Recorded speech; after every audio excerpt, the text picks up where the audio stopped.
Sometimes the reason that you're suffering is because you just won't let go of the thing that's biting you. That's not such a good idea. The funny thing too, often when people let something like that go, it goes away, sorts itself out, and then comes back. So they don't even end up losing it. But unless they're willing to let it go, to sacrifice it, they make no headway whatsoever. And so one of the rules is, if people are impeding your development, you sacrifice your relationship with them, right? It's a very, very rough rule. I just love growing. Like I said, I think growing is a very important thing. And when I was very young, I started working when I was 17 years old. And I remember my mother telling me this really young, that women should be financially independent. It doesn't matter who your father is, doesn't matter who your husband is going to be, it doesn't matter who your brother is, it doesn't matter who the man in your life is. You need to be responsible for your finances and be financially independent. Be courageous. Challenge orthodoxy. Stand up for what you believe in. When you are in your rocking chair talking to your grandchildren many years from now, be sure you have a good story to tell.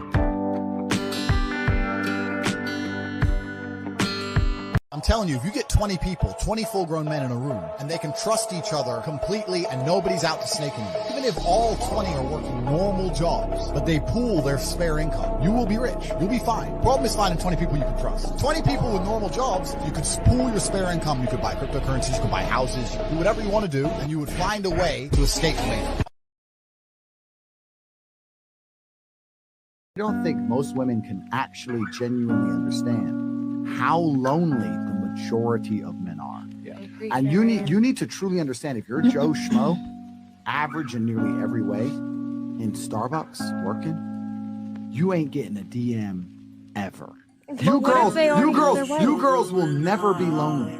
As much as you might be unhappy with the possible suitors, you can at least fuck about and flirt if you feel sad.